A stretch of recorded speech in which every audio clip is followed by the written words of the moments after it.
Ja, liebe Freunde, wir haben heute den 28.05.2023. Am 3. Juni wollen wir zu unserem diesjährigen Sommerturn starten. Dafür haben wir mal eine Übersichtskarte hier ausgebreitet. Die sollte jeder haben. Da kann man einfach grob die Wasserstraßen sehen und die Hauptwege. Und dann kann man sehr schön erkennen, wo kann man lang fahren, wo macht es Sinn, lang zu fahren. Und dann kann man auf den Detailkarten dann das nochmal genauer sehen. Das zeigen wir euch gleich nochmal. Grob fangen wir hier an in De Klink und fahren dann hier um Flevoland herum durch das Marker Meer. Hier in Naden machen wir einen Zwischenstopp, weil da das Treffen vom Broom Owners Club ist. Und dann fahren wir über Amsterdam, hier den Nordholland-Kanal entlang über Alkmaar bis Den Helder und dann auf die Inseln hier hoch, Texel, Vlieland, Terschelling und dann über Harlingen wieder rein ins Eiselmeer und dann landen wir wieder hier. Wir haben insgesamt 3 Wochen Zeit. Das ist etwas schwierig, da wir am ersten Wochenende unseres Turns in Naden sein müssen. Das heißt, wir haben für die Hauptstrecke dann nur 2 Wochen Zeit. Und wir wollen auf der Tour auch ein neues Gebiet anfahren, und zwar hier die sogenannten Marker Wadden.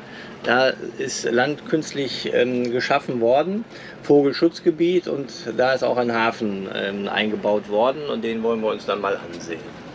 Und später, wenn das Broom-Treffen gewesen ist, dann wollen wir hier durch den Nordholland-Kanal mal fahren und dann kommen wir hier in Amsterdam, kommen wir hier an und fahren dann hier hoch. Hier sind die Windmühlen von Saint-Séchans, die wollen wir uns angucken, und dann hier geht es weiter über Alkmaar und wollen da natürlich uns den Käsemarkt angucken, und dann schlage ich einmal die Karte um, dann sieht man den weiteren Turn hier durch Nordholland, wo wir dann hinterher in Den Helder landen werden. Das sieht man dann hier.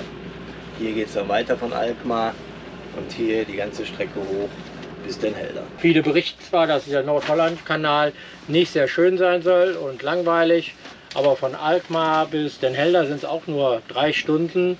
Das ist auch zu schaffen, und auch die Straße, die da lang führt, ist nicht so extrem. Und wenn wir dann in Den Helder rauskommen, dann ist es nur ein Katzensprung hier bis Texel rüber, und dann ist hier ein Audeschild dann der Yachthafen, wo wir dann wieder festmachen werden, und von da aus geht es dann weiter auf die übrigen Inseln. Das zeige ich euch jetzt auch mal, wenn ich die so schnell finde. Ja, hier sieht man dann Vlieland, und eine weiter müsste dann auch noch der Schelling zu sehen sein. Da ist der Schelling. Und von da aus geht es dann wieder so langsam Richtung Heimat. Wir müssen natürlich am Ende sehen, wo wir rauskommen, weil wir wissen nicht genau, wo es schön ist, wo wir vielleicht 2 Tage bleiben. Und je nachdem, wie viel Zeit übrig hat, kann sich die Route natürlich auch entsprechend ändern. Genau, insbesondere wenn starker Wind ist, dann werden wir die Tour nicht so fahren können, denn dann müssen wir eine Binnentour wählen, dann können wir nicht oben die ganzen Inseln noch abgrasen. Aber wir sind guter Dinge, dass wir das alles hinkriegen. Ja, ich habe auch wie letztes Jahr eine Excel-Tabelle vorbereitet. Da können wir da links alle Orte eintragen, die wir anfahren wollen. Und dann habe ich hier nochmal eine Kilometerangabe. Wir werden dann hinterher auch feststellen, wie viele Kilometer es sind, sodass wir auch dann sehen können, wie lange wir für die einzelnen Strecken brauchen. Dann gibt es natürlich noch die Spalte für die Hafengebühren, für das, was wir essen gehen, ausgeben und für Sonstiges.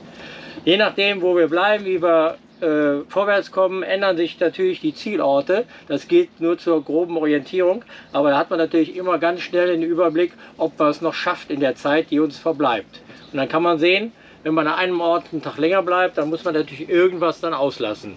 Das hängt natürlich auch stark vom Wetter ab. Ach, guck mal, unsere Anna ist auch da. Ja, die begleitet uns natürlich auf dem Turn. Ja. Wir an Bord verwenden gar keine Papierkarten mehr, außer der Übersichtskarte. Und ich will da auch gar nicht groß drum rumreden oder Karten testen. Für uns hat sich seit Jahren die Biggerworks Wasserkarte als die ideale Karte herausgestellt. Wer natürlich andere Karten nutzt und damit zufrieden ist, der kann es natürlich auch weiter benutzen.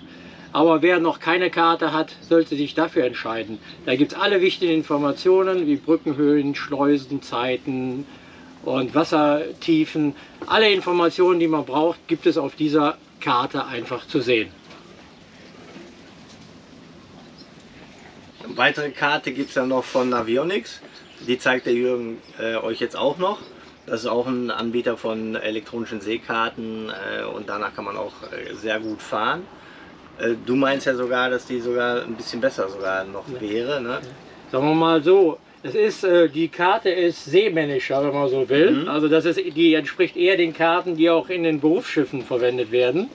Aber für den Freizeitskipper bietet die eigentlich viel weniger Informationen. Also wer mehr Informationen über Häfen, Brücken und sowas haben will, der ist mit der Biggerworks Wasserkarte gut aufgehoben. Diese Karte hat quasi die gleiche Software drauf wie unser Plotter, sodass das völlig identisch ist. Man kann natürlich auch mit dieser Karte fahren, aber die hat nicht so viele Informationen, wie man als Skipper eigentlich braucht. Was wir auch mit der Karte machen, ist, wir messen die Entfernungen. Da gibt es mittlerweile so Autoroute-Funktionen und bevor wir starten, gebe ich die einzelnen Punkte ein und dann kann man sofort sehen, wie viele Kilometer ist die nächste Etappe und dann kann man auch so die Zeit abschätzen. Das war jetzt nur ein grober Überblick, über was wir demnächst euch noch zeigen werden. Und die Einzelheiten kommen dann natürlich wieder in den einzelnen Vlogs, die der Jürgen dann wieder zusammenstellt. Grob gesagt, wir starten am 3. Juni, fahren erstmal durchs Markermeer. Die Ziele könnten sein Lelystad, Edam, Volendam, die Marker Wadden. Und dann geht es nach der ersten Woche weiter. Genau, erstmal nach Naden noch zu dem Boom-Treffen und dann geht es weiter nach Amsterdam, Zaandam, Alkmaar und Den Helder.